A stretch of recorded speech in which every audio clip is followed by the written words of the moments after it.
All right, what's going on, everyone? Warm up your hands. It's another great day for the Cubs baseball channel as we're talking Chicago Cubs buyers, maybe sellers, or are they holding, which could be the likely scenario here. Cubs take down the White Sox 10-7. They were down 7-2, Mick Gillispie. I'm Charlie Walter, by the way. Chuck Walter, as they know me on these streets. Cubs were down 7-2. Marcus Stroman was getting shelled. I was eating at Portillo's, had myself a little chili cheese dog, and literally, by the time I got done with this half-pound sausage, the Cubs had turned that 7-2 deficit into an 8-7 lead. What an incredible game, man. Yeah, five straight. All of a sudden now for the Cubs, they're starting to play the kind of baseball that they were earlier this season. They're beating up on the teams that they're better than, which is a good thing. But yeah, right. I mean, that's been the problem with this crew is that, when they've been healthy, they've been a really formidable opponent. And then when they've been injured, which has been a lot, then all of a sudden they become more mortal. But, as I hang out with you in a hotel really close to the Angels Double-A team, which is something that we'll get into here shortly, the Cubs last night made it a little tougher on management to decide whether they're going to listen to Kenny Rogers and know when to hold them and know when to fold them, know when to walk away. We don't know what's going to happen. But the Cubs are 6 games back now. They're in third place. They've won 5. They're a game under 500. But they're chasing 2 teams, and it really feels like in a bad division, it's a 2-team race between Milwaukee and Cincinnati. Cubs fans, I think they're saying, hey, look, we're not out of this yet. And if the Cubs would just go in and spend some money, we could hang with these guys. Oh, they could definitely go for the division crown. But with that being said, you go for the division crown. What does that do for you in the long run when you have to go up against the Atlanta Braves at some point or the Philadelphia Phillies at some point? And look, I think Philly showed you the way last year. If you have the squad put together, it doesn't really matter what your record is in the regular season. You get hot at the right time. You could potentially go the distance. Look at the Colorado Rockies that made the 07 World Series after having their fair share of struggles throughout the year, but they had their talent. The question is, do the Cubs have the talent, and can they buy the talent to be competitive with the likes of the Braves? And I still think they're a year away unless there's a crop of minor leaguers that come up and get hot at the right time, which is usually pretty dicey.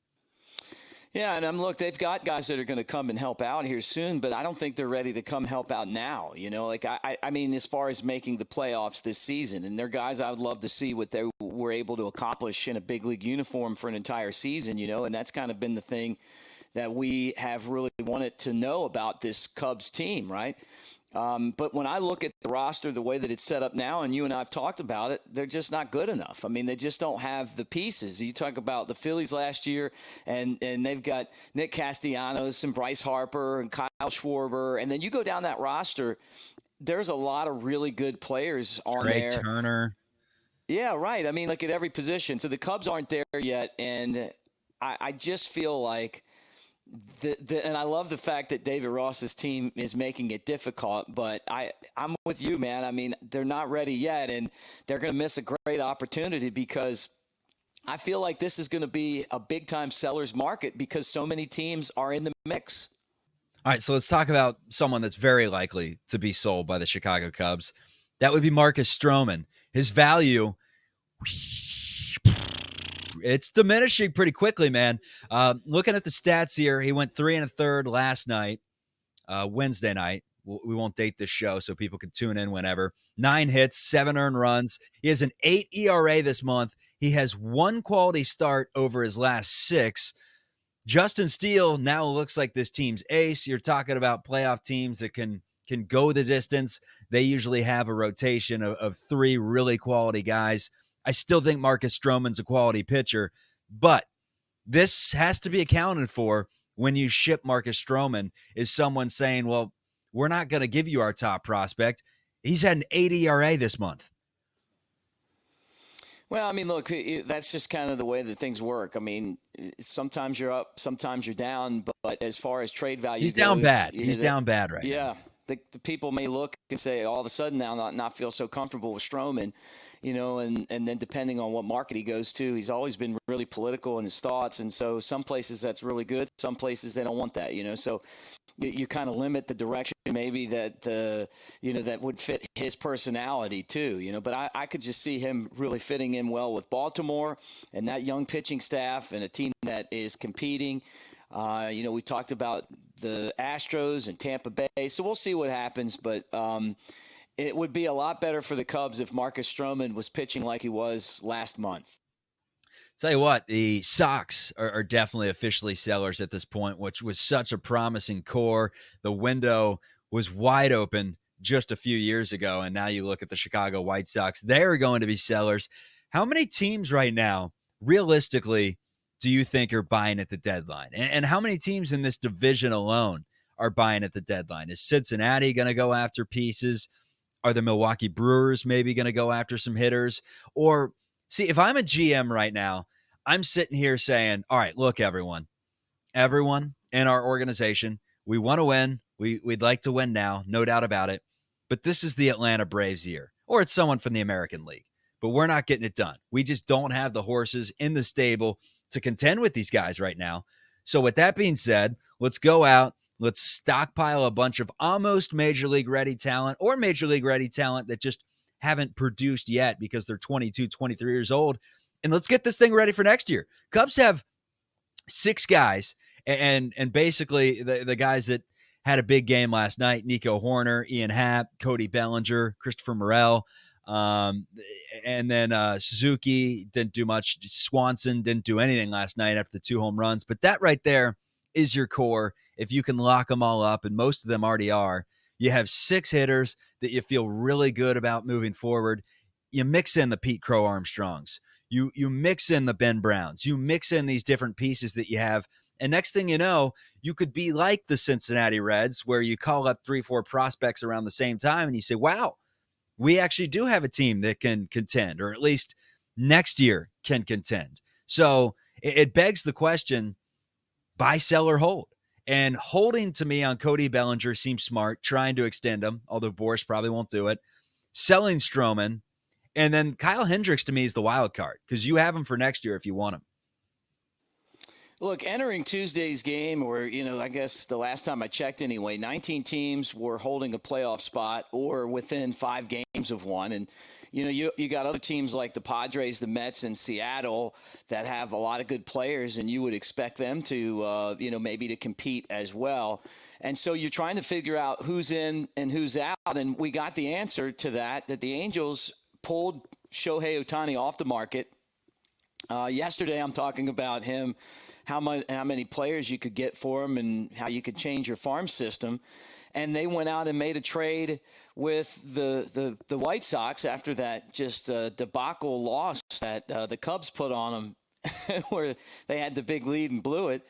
And a team that had a 13% chance of getting to the postseason, according to FanGraphs, went out and got Lucas Giolito and another reliever, and now they feel like they're in the mix. I mean, they're like 4 games back in the wild card. I mean, so they're not even close, right? But maybe they are close, so they feel like they have a chance, and they're telling us that they're in. So that's one less team that's going to be selling. Yeah, let me chime in. They Angels, to me, they needed pitching, so they got Giolito, a true rental. Their offense is starting to pick back up a little bit, though. When Trout comes back, because Mickey Moniak, former number 1 pick, he's playing some good baseball right now. Rendon's starting to pick it up a little. All of a sudden, you look at the Angels, record stinks. They've been teetering around a 500 team all season, but those fans are probably getting pretty restless right now in Anaheim. Look, I think that they need some Angels. They need Roger. They need JP. They need Al to come in from the heavens and save them because they're going nowhere. But they do at least have the talent on paper to where you look at it and say, you know what, prospects are wonderful. We'd get a king's ransom for Shohei Ohtani, but why not add one more pitcher and see if we can make these fans happy with a playoff berth? Because they're not winning a title. But the Angels just gave up some pretty important pieces to their future. Kai Busch is potentially going to be better than Giolito, so the White Sox get him, and And if these are the kind of guys that you're giving up in this trade deadline, then to me, the Cubs would be fools not to jump in there and try to get some guys. I'm actually in a hotel right now near the Rocket City ballpark, Rocket City Trash Pandas. They're the Angels Double-A team, and the guy that caught against the Cubs team that I broadcast for, the Smokies, yesterday was in the trade. He's like a 20-year-old catcher who's really good, named Edward Caro. He's like, I can't believe they're giving the guy up. Like, but this is what keeping Ohtani looks like. They probably feel like not only are they going after it to try to make the playoffs this year, but also to keep Ohtani, which tells you something about the postseason as well. So the White Sox are officially selling. But I guess we go to this. It's like, what's the next move if you're the Cubs? I mean, do you want to float around the middle somewhere? And I've told you that's the worst thing that can happen to an organization. Either be at the very top or be at the very bottom. Being in the middle is not the place to be. I think Marcus Stroman is a 1,000% you have to sell him right now. Would have been nicer when his stock was a little higher, but it's over the course of a season. I think you could throw out a bad month, and any of these teams are still going to have to give up a pretty nice prospect in order to receive Stroman, because at the very least, he's a number 3 in your rotation come playoff time. And it does not hurt to have the arms stockpiled once you start getting to the bullpen game, where literally starters are coming out to throw 1-2 innings. Having someone with that toughness, with that experience like Marcus Stroman, it sells, man. There's no doubt about it that it sells. The big question that I'm looking for right now when it comes to Chicago is, okay, so Stroman seems to be a given. I'd say there's a 95% chance, in my opinion, Stroman's out the door. Kyle Hendricks, I'd say it's more 50-50 to me. It depends what you can get in return. I think you do ship him and see who at least would entertain the offer. If you don't get the right offer, you bring him back for the $16 million, and you have your pitching guru next year that can not only teach the younger guys that are coming up, the Ben Browns, the Jordan Wicks, but can also hurl a little themselves, because I mean, Kyle Hendricks still has plenty left in the tank, it looks like. And the fact that he's not throwing gas and that he's a placement guy and a control guy goes to show that, maybe he can be a Jamie Moyer and pitch for another decade or whatever it may be. I don't know if you're going to re-sign him, but you at least have him for next year. And he's a top 3 guy in your rotation, top 4 guy in your rotation that you can be happy about. The big one to me, the massive one, is what is going to happen with Cody Bellinger. It's now Thursday, the 27th, when we're recording this. Will he be here by the weekend? Yeah, I mean, and that's what you got to decide. Would you rather have the draft pick, or would you rather have what is going to be available at the trade deadline? I feel like Cody Bellinger is someone who could get a huge prospect in return. And that's kind of what the Cubs look at right now. And that's where what we're saying. Do you sell, buy, or hold? If you hold, it could be a fail. If like Yankees come along or somebody else, the Giants, and they sign this guy, and you don't keep him, and then the pick isn't as good as what you could have got in the trade deadline. That's bad. And I'll tell you the other thing too. I think about are the teams that are like, well, we're going to do a little bit of trading at the deadline and then kind of hold, but kind of sell a little bit. I don't like that either. Like either go all in on the sell or go all in on the buy. But I don't like the hold pat. Unless you're like a team like Baltimore and you got all the pieces and you got all these young guys in the minor leagues and you're pushing and you're starting to turn the corner. Staying put with what the Cubs have right now means that they're going to end up out not making the playoffs. The answer to me is, look, Cody Bellinger is going to require a ton of money because I think he's a superstar. You have him in-house already. You show him that you're willing to win, and willing to win right now is keeping him. And then when the offseason comes, if Scott Boras says right now, hey, we're not accepting any money, we don't want your blank check, we want to see what's out there in the offseason, then if you are Cody Bellinger, looking at the human aspect of it, Cody says, all right, well, yes, Chicago got rid of Marcus, but they added in 2 young pitchers to help us out next year. They got rid of Kyle because he was a little bit older. They got 2 young pitchers to help us out next year. I'm looking at the pieces around me. I'm looking at Nico. I'm looking at Dansby. Morel's got some pop in the bat. I like these pieces around me. I'm not going to go to, I'm not going to sign with Philly. I don't want to be the seventh fiddle there or the Yankees and be the fifth fiddle there.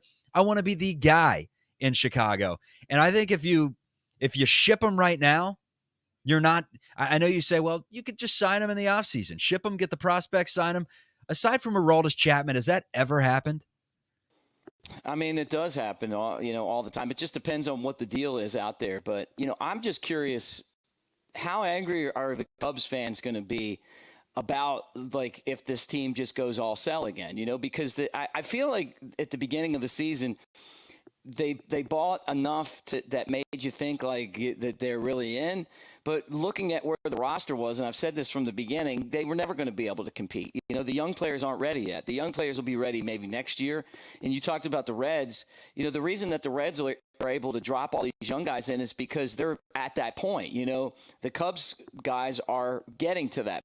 So they've got to be ready before you bring them up there, or it's not going to work. So I'm just curious, like Cubs fans, they really want the Cubs to go and buy. And if you buy, that means you got to get rid of some of your prospects. And I just don't think that's a good idea looking at where the roster is right now. The Cubs, I think it would be a huge mistake if they went out there and got rentals and then got rid of prospects when you look at this system. And there are a lot of really good players. I was talking to a scout yesterday with another organization, and he said, I wished our organization had this much talent. And I'm just looking at the Double-A team, and you're talking about prospects all over the field. Hayden McGarry being one of them, and B.J. Murray, who was in the Futures game, and Pete Crow Armstrong, Hollywood Pete out in center, and Owen Casey, who hit a home run last night in right field and is like 21 years old and is a home run behind for the league lead and second in runs batted in. He still hasn't figured it all out yet, but he's right there,